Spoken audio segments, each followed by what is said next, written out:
My name is Lauren Hayes. I'm 29 years old, and what I'm about to tell you is the story of how my life changed in a single night at my own sister's wedding. It's a story about being invisible, and then all at once becoming the only person in the room everyone can see. But before I tell you how everything flipped, I just want to say thank you for being here. This is a hard story to tell, but it needs to be told. So if you're with me, like and subscribe, and drop a comment to let me know where you are watching from. Okay, let's get into it. I'll never forget the sting of humiliation at my sister's wedding. Her father-in-law, a man dripping with money and arrogance, stood up and mocked me loudly in front of hundreds of guests. He called me a nobody. He called me the spare. But when I finally stood up and said my name, the entire room went silent, and his face went white. To understand that night, you have to understand my family. In our house, there was the sun and there was the shadow. The sun was my sister Madison. I was the shadow she cast. It wasn't a loud, aggressive kind of cruelty. It was quieter, more insidious. It was in the choices my parents made, the words they didn't say, the futures they imagined for us. Madison was the canvas for their dreams.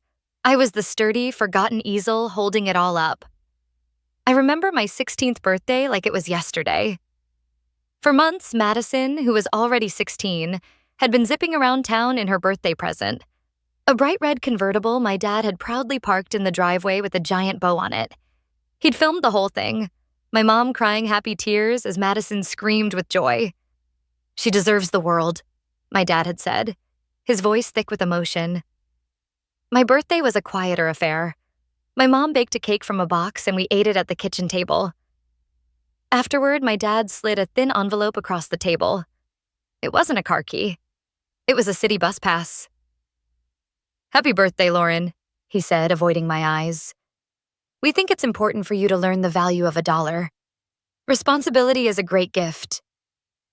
"Your sister is more of a free spirit," my mom added quickly, as if that explained the thousands of dollars of difference in their gifts.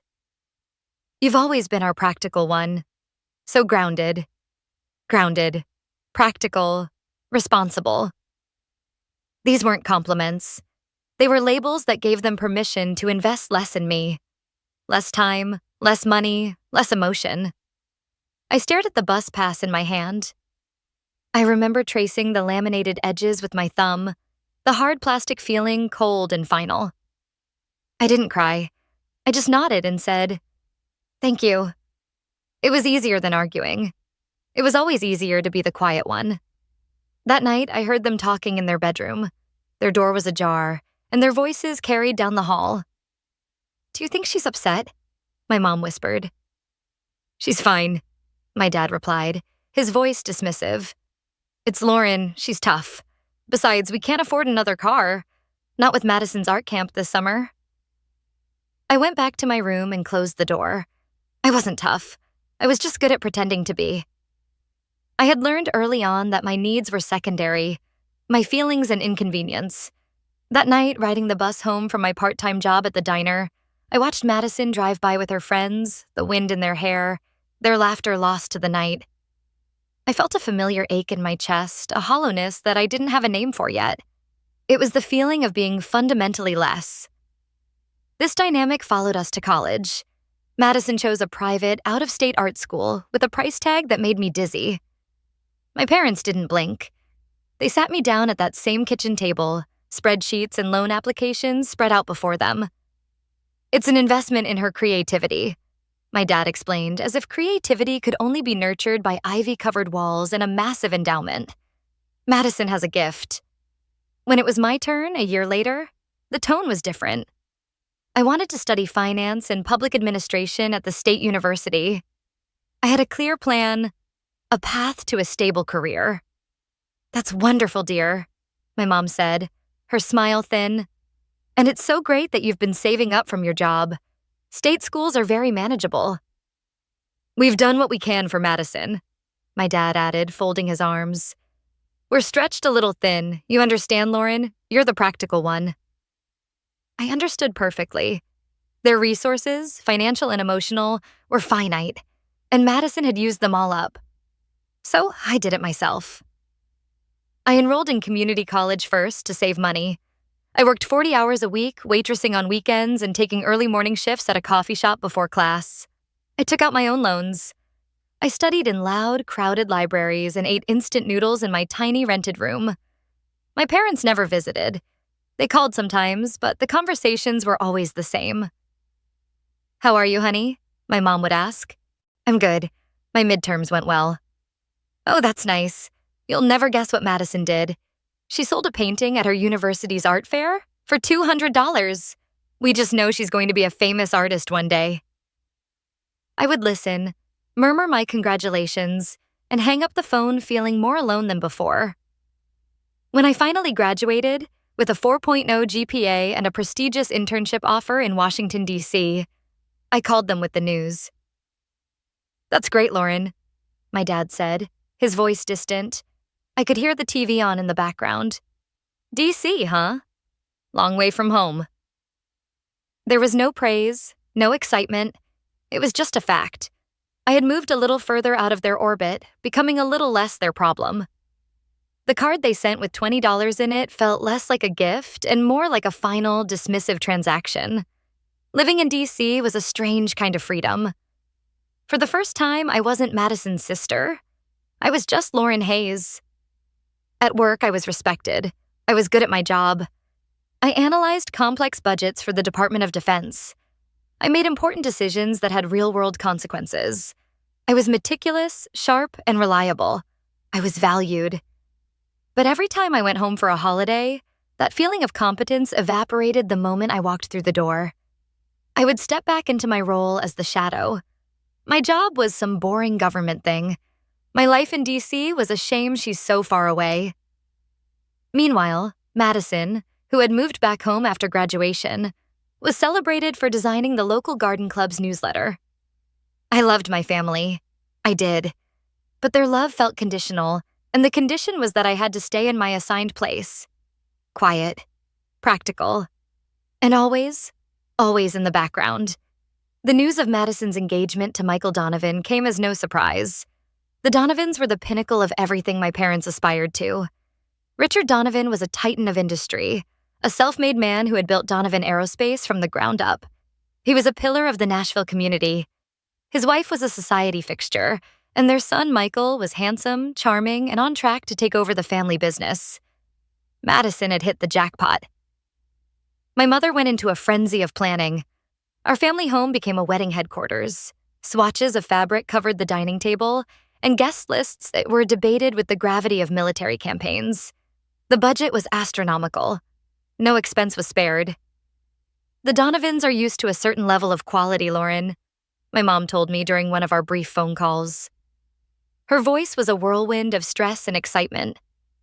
"We have to make sure everything is perfect. This wedding isn't just for Madison, it's for our family's reputation."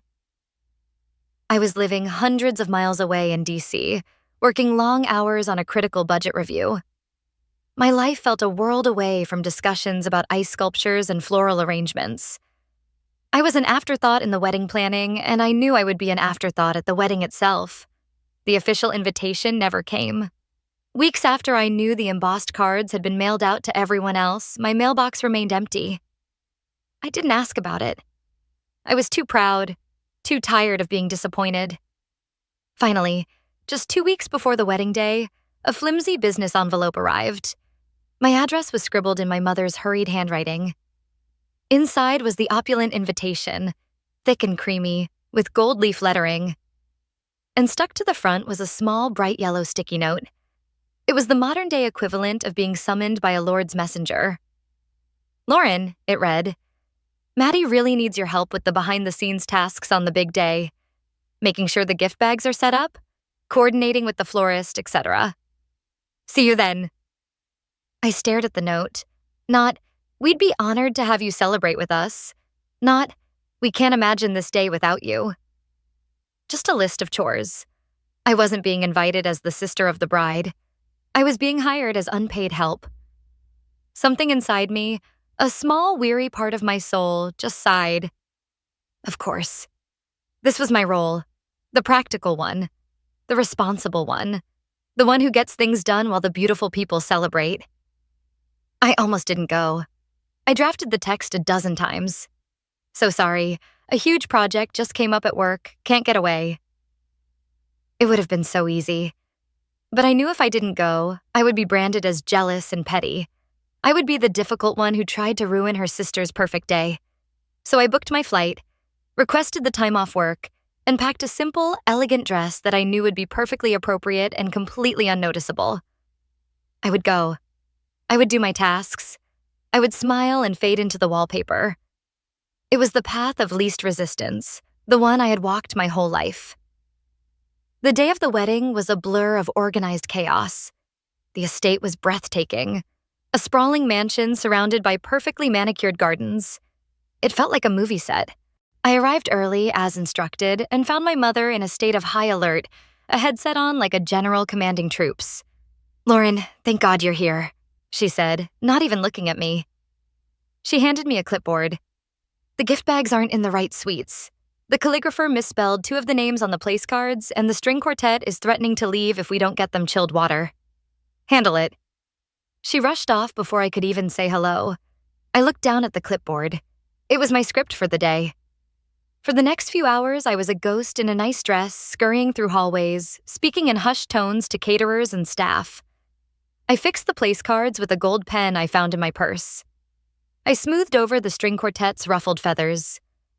I made sure every gift bag with its ridiculously expensive party favors was exactly where it was supposed to be. I saw my sister only once before the ceremony.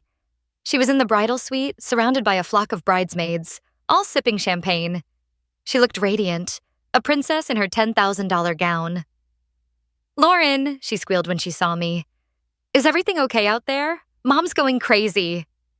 "Everything's fine," I said. "It's all taken care of." "Oh, you're the best," she said, her attention already drifting to the makeup artist. "You're such a lifesaver." A lifesaver, not a sister, a function, an employee. The ceremony was beautiful. Madison and Michael said their vows under a canopy of white roses as the sun began to set. I stood in the back, hidden behind a large floral arrangement, and felt a pang of something I couldn't quite name. It wasn't jealousy. It was a profound sense of detachment, as if I were watching a film about a family I didn't belong to. At the reception, the grand ballroom was lit by a dozen crystal chandeliers. Hundreds of guests in their finest attire mingled and laughed. I found my assigned seat at table 19 in the far back corner of the room, near the kitchens. My table mates were a few distant cousins and an elderly couple who were friends of the Donovans. The seating arrangement was a clear map of the social hierarchy, and I was in the remote, uninteresting territories. I sat there, nursing a glass of water, feeling the low thrum of the music and the buzz of conversation around me. It was then that Richard Donovan, the father of the groom, stood up to make his toast. He was a large man, accustomed to commanding a room. His voice boomed through the speakers. He was charming, witty, and radiated power. After congratulating his son and welcoming Madison, his eyes began to roam the room, and then they settled on me. He squinted as if trying to place a vaguely familiar but unimportant face. "And I see the whole family is here," he announced, a self-satisfied smirk on his face. He gestured with his champagne glass in my general direction. "So who are you again? Just the tag-along sister?" A few people at the front tables tittered. My cheeks flushed a deep hot red. I felt every eye in my vicinity turn toward me. I wanted the floor to swallow me whole. I looked at my plate, studying the pattern on the china as if it were the most fascinating thing in the world. Please, I thought, just move on. But he was enjoying himself too much. He raised his voice, projecting to the entire room. "You know," he said with a condescending chuckle, "every family has a spare. The one that doesn't quite shine as bright. Good to see the Hayes family brought theirs along." This time, the laughter was louder, more confident.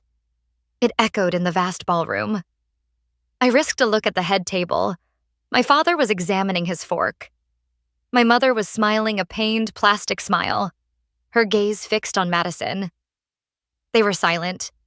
Their silence was a betrayal, a confirmation of his words. In their eyes, he wasn't wrong. I was the spare. In a room filled with hundreds of people, I had never felt so completely and utterly alone. I tried to disappear. I made myself smaller in my chair, hoping the rest of the evening would pass without incident. I ate my dinner in silence, the fancy food tasting like ash in my mouth. I endured the sympathetic, pitying looks from the elderly woman next to me. For a while, it seemed like I would make it. The toasts continued. People laughed and cried. The band started to play. But Richard Donovan wasn't finished with his fun. After the cake was cut, he grabbed the microphone again. He was flushed with wine and self-importance. He slung a heavy arm around Madison's shoulders. "I'll tell you, my son Michael is a smart boy," he boomed. "He knew what he was doing when he married this one." He gave Madison a squeeze. At least Madison married up, found herself a Donovan. The crowd offered another round of polite laughter. I felt a familiar dread coil in my stomach. I knew what was coming next. He scanned the room again, his eyes finding me with theatrical difficulty. "Can't say the same for... What was your name again?" And that was it. It wasn't just the insult, it was the casual erasure of my existence. "What was your name again?" After a lifetime of being overlooked, of being the footnote in my sister's story, this final public dismissal was the one thing I could not swallow. Something inside me didn't just break. It hardened. The years of quiet resentment, of swallowed hurt, of feeling invisible, it all coalesced into a single point of cold, diamond-hard clarity. The humiliation burned away, and what was left was a strange, icy calm. I was done being the shadow. I was done being quiet. He wanted to know my name. Fine. I would tell him. I would tell them all. The MC was about to introduce the first dance when I stood up. My movements felt deliberate, almost slow. I pushed my chair back, the legs scraping softly against the polished floor. The sound was small, but in my head it was a thunderclap. Across the room, I saw my mother's eyes widen in panic.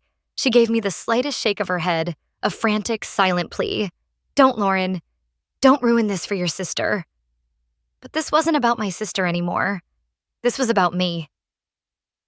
I walked toward the stage. I didn't weave through the tables. I walked in a straight line, my gaze fixed on the microphone stand next to the band. People turned to watch me. The low buzz of conversation began to falter. I felt like I was moving through water, every step an act of immense will. I reached the stage, took the heavy microphone from its stand, and felt its cool weight in my hand. It was an anchor. It was real. I turned to face the crowd. My hand wasn't shaking. My heart wasn't pounding. For the first time in my life, I felt completely, utterly grounded. I tapped the microphone once. A soft thump-thump echoed through the ballroom, silencing the remaining chatter. I looked out at the 200 pairs of eyes staring back at me. I saw confusion, curiosity, and, on Richard Donovan's face, smug amusement. He thought I was going to make a fool of myself. He thought I was going to cry or yell. He was waiting for the entertainment to continue.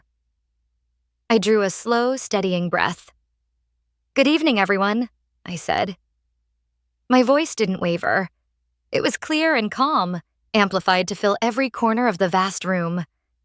It was the same voice I used at work when I was presenting a critical funding analysis to a room full of generals. It was a voice that commanded attention. "For those of you who don't know me," I began, letting my eyes sweep across the guests before landing and staying on Richard Donovan. "My name is Lauren Hayes." I paused for a beat, letting the name settle in the silence. I saw him smirk, as if to say, "And? And maybe you didn't recognize it, Richard?" I continued, my tone even and conversational. "But I imagine you recognize the name of my employer.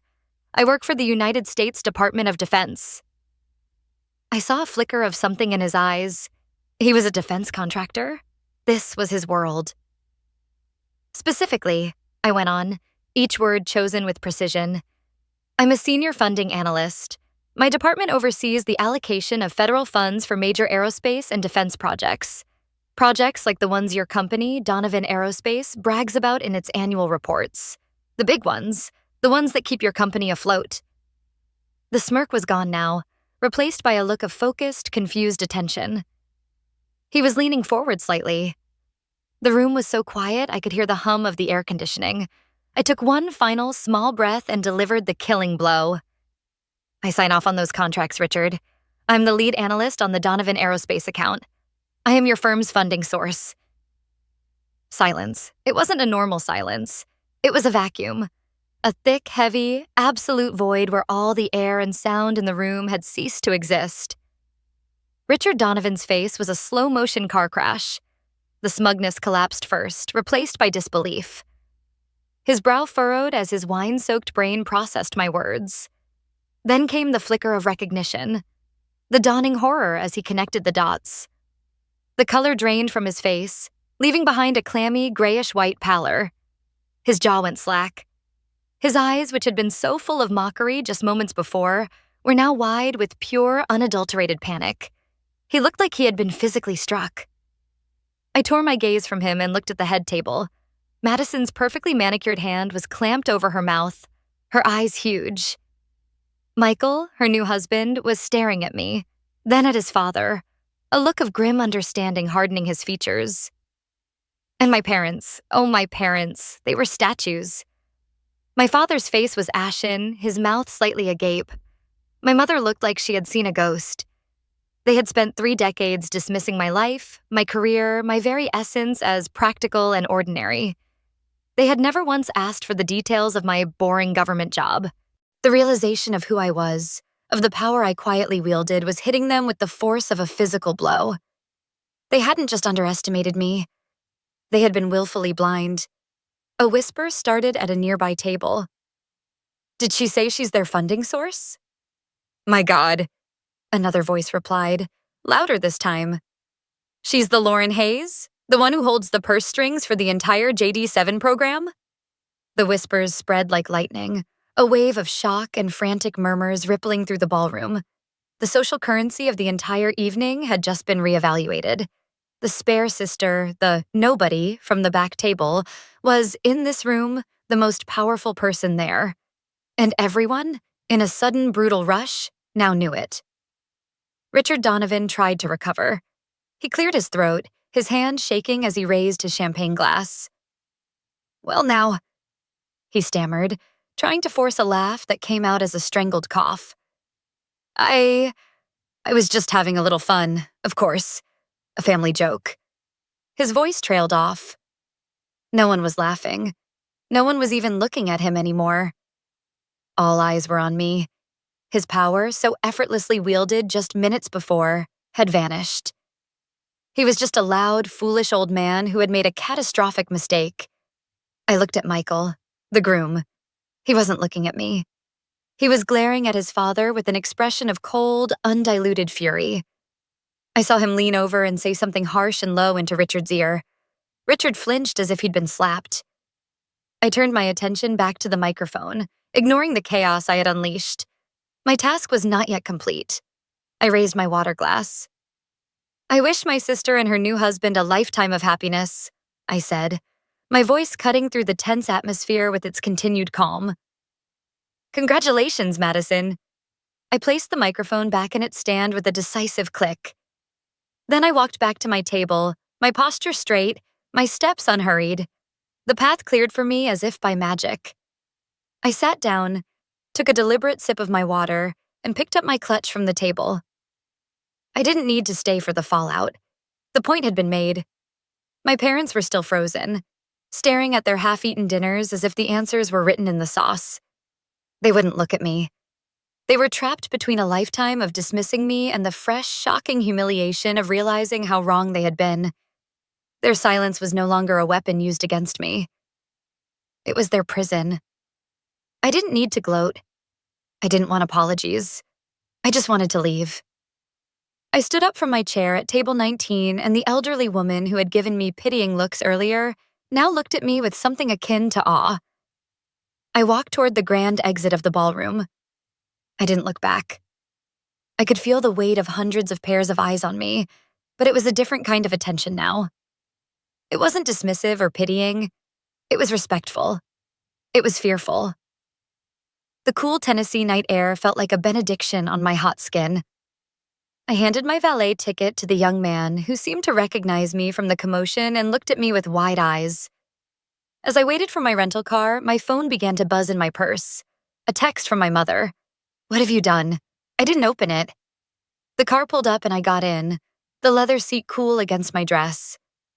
I drove away from the glittering estate, away from the music and the drama, and I didn't look back in the rearview mirror. I didn't cry. I didn't feel rage. The churning bitterness that had lived in my gut for years was gone. In its place was a profound, quiet stillness. It was the feeling of a weight I didn't even know I was carrying finally being lifted. It was the feeling of being free. Back in my sterile hotel room, I took off the dress and let it fall to the floor. My phone started buzzing again. A call. My father. I silenced it. Then another text, this one from Madison. "You ruined my wedding. How could you be so selfish?" I stared at the words on the screen. Even now, after everything, they still didn't get it. They thought my actions were about them. They couldn't comprehend that, for the first time in my life, I had done something that was entirely for me. The calls and texts continued for weeks. My parents alternated between anger and clumsy, half-hearted apologies that were more about their own embarrassment than my pain. Madison sent me a long, rambling email about how I had humiliated the Donovans and jeopardized her new life. But the most interesting messages were from Richard Donovan. The first one was a voicemail left the morning after the wedding. He sounded blustering and annoyed, a man unused to being challenged. "Lauren, Richard Donovan here. Look, things got a little out of hand last night. I'd had a bit too much wine. It was all in good fun. No hard feelings, eh?" I deleted it. A week later, another voicemail. His tone had changed. It was less arrogant, more strained. "Lauren, it's Richard again. Listen, I think we got off on the wrong foot. I'd like to apologize for my remarks. I'd love to fly you back down to Nashville, take you to a nice dinner, and we can put this all behind us." I deleted it. The third voicemail came a month later. All pretense of power was gone. His voice was thin, reedy, and laced with pure desperation. "Ms. Hayes. Lauren, please, call me back. I've been trying to reach your office. They say all communications have to go through official channels. The quarterly funding review for our JD7 program is coming up, and my son Michael and I would be deeply grateful for an opportunity to discuss it with you. Please, just call me back." I listened to that one twice. Then with a quiet sense of finality, I deleted it too. My revenge wasn't loud or angry. It was the quiet, simple act of refusing to engage. My power wasn't in punishing him. It was in the knowledge that I didn't have to. His fate, and his company's fate, would be decided not by personal feelings, but by the cold, hard data on my desk. He had made me a nobody in his world, and now he was just another line item in mine. I have not spoken to my parents or my sister since. Maybe one day we will find our way back to each other, on new terms, on terms of respect, or maybe we won't. For the first time, I am okay with that. My worth is not determined by their validation. I built my own life. I earned my own success. I saved myself. And that's how I went from nobody to the woman who held the power over the man who mocked me. Ever been underestimated by your own family? Comment below. I'd love to hear your story. And don't forget to like and subscribe for more.